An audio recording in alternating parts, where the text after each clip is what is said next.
ಆತ ಅಮಾಯಕ ಹೆಣ್ಮಕ್ಳನ್ನೇ ಹುಡುಕಿ ಹುಡುಕಿ ಗಾಳ ಹಾಕ್ತಾ ಇದ್ದ. ಪ್ರೀತಿ ಹೆಸರಲ್ಲಿ ಕಳ್ಳಾಟ ಆಡ್ತಿದ್ದವ ಮದುವೆ ಆಗೋದನ್ನೇ ಬಿಸ್ನೆಸ್ ಮಾಡ್ಕೊಂಡಿದ್ದ. ಒಬ್ಬಂಟಿ ಹೆಣ್ಮಗಳನ್ನ ಹುರಿದು ಮುಕ್ಕಿದವ ಈಗ ಕಂಬಿ ಹಿಂದೆ ಸೇರಿದ್ದಾನೆ. ಪ್ರೀತಿ ಪ್ರೇಮ ಅನ್ನೋದೆಲ್ಲ ಪುಸ್ತಕದ ಬದನೆಕಾಯಿಯಾಗಿ ಬಹಳ ಕಾಲವೇ ಆಗೋಯ್ತು ಬಿಡಿ. ಪ್ರೀತಿ ಹೆಸರಲ್ಲಿ ಪಲ್ಲಂಗಾಗಿರೋರೆ ಎಲ್ಲೆಲ್ಲೂ ಹುಟ್ಕೊಂಡಿದ್ದಾರೆ. ಅಮಾಯಕ ಹೆಣ್ಣು ಮಕ್ಕಳೇನಾದ್ರೂ ಸಿಕ್ಕರಂತೂ ಮುಗಿದೇ ಹೋಯ್ತು. ಉಂಡು ಹೋದ ಕೊಂಡು ಹೋದ ಅನ್ನೋ ಹಾಗೆ ಎಲ್ಲವನ್ನ ದೋಚ್ಕೊಂಡು ಹೋಗ್ತಾರೆ.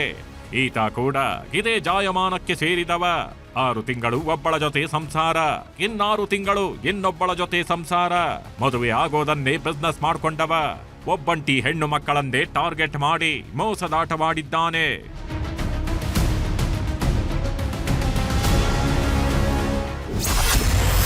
ಅಮಾಯಕ ಹೆಣ್ಣು ಮಕ್ಕಳಿಗೆ ಹಾಕಿದ್ದ ಪ್ರೇಮದ ಪಾಶ. ಮದುವೆ ಆಗ್ತಾನೆ, ಸಂಸಾರ ಮಾಡ್ತಾನೆ, ಆಮೇಲೆ ಕೈಕೊಟ್ಟು ಹೋಗ್ತಾನೆ. ಇವನೇ ನೋಡಿ ಕಂಡೋರ ಹೆಣ್ಣು ಮಕ್ಕಳ ಜೀವನದಲ್ಲಿ ಚೆಲ್ಲಾಟವಾಡೋ ರತಿ ಮನ್ಮಥ. ಬೆಂಗಳೂರಿನ ಪಟ್ಟೇಗಾರಪಾಳ್ಯ ನಿವಾಸಿ ಮಿಥುನ್ ಕುಮಾರ್ಗೆ ಹೆಣ್ಣು ಮಕ್ಕಳು ಅಂದ್ರೆ ಆಟದ ವಸ್ತು. ಒಬ್ಬಳು ಆದ್ಮೇಲೆ ಇನ್ನೊಬ್ಬಳು ಅಂತ 6 ತಿಂಗಳಿಗೊಮ್ಮೆ ಹುಡುಗಿಯರನ್ನ ಚೇಂಜ್ ಮಾಡ್ತಿದ್ದಂತೆ. ಅಮಾಯಕ ಹೆಣ್ಣು ಮಕ್ಕಳನ್ನ ಪರಿಚಯ ಮಾಡಿಕೊಂಡು ಪ್ರೀತಿ ಹೆಸರಲ್ಲಿ 16 ಕನಸು ಬಿತ್ತುತ್ತಿದ್ದ. ಆಮೇಲೆ ಮದುವೆಯನ್ನು ಮಾಡಿಕೊಂಡು ಒಂದಿಷ್ಟು ದಿನ ಸಂಸಾರ ಮಾಡಿದವ ಹೇಳದೆ ಕೇಳದೆ ಎಸ್ಕೇಪ್ ಆಗ್ತಾನೆ. ಇವನ ಕಳ್ಳಾಟವನ್ನ ಅರಿಯದ ಈ ಹೆಣ್ಣು ಮಗಳು ಈಗ ಕಣ್ಣೀರಿಡುತ್ತಿದ್ದಾಳೆ. ಸುಮಾರು 6 ವರ್ಷದ ಹಿಂದೆ ಈ ಹೆಣ್ಣು ಮಗಳಿಗೆ ಮಿಥುನ್ ಕುಮಾರ್ನ ಪರಿಚಯವಾಗಿತ್ತು. ಪ್ರೀತಿ ಪ್ರೇಮ ಅಂತ ಹಸಿ ಹಸಿ ನಾಟಕ ಮಾಡಿದವ 1 ವರ್ಷದ ಹಿಂದೆ ದೇವಸ್ಥಾನದಲ್ಲಿ ಮದುವೆಯಾಗಿದ್ದ.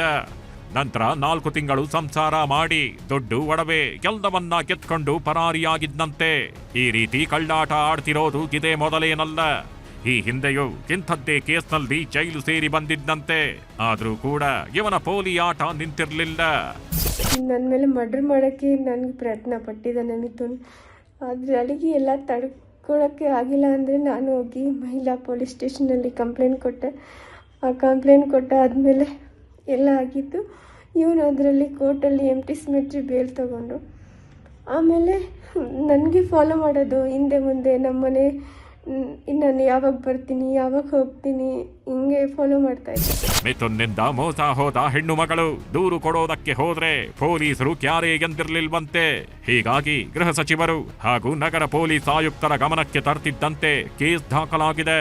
ಆರೋಪಿಯನ್ನ ಲಾಕ್ ಮಾಡಿರೋ ಪೊಲೀಸರು ಪರಪ್ಪನ ಅಗ್ರಹಾರ ಜೈಲಿಗೆ ಕಳಿಸಿದ್ದಾರೆ. ಒಟ್ನಲ್ಲಿ ಅಮಾಯಕ ಹೆಣ್ಣು ಮಕ್ಕಳನ್ನೇ ಬಂಡವಾಳ ಮಾಡಿಕೊಳ್ಳೋ ಇಂಥವರಿಗೆ ತಕ್ಕ ಶಿಕ್ಷೆಯಾಗಬೇಕಿದೆ. ಮಂಜುನಾಥ್ ಚಂದ್ರ, ಕ್ರೈಮ್ ಬ್ಯೂರೋ, ನ್ಯೂಸ್ 18 ಬೆಂಗಳೂರು.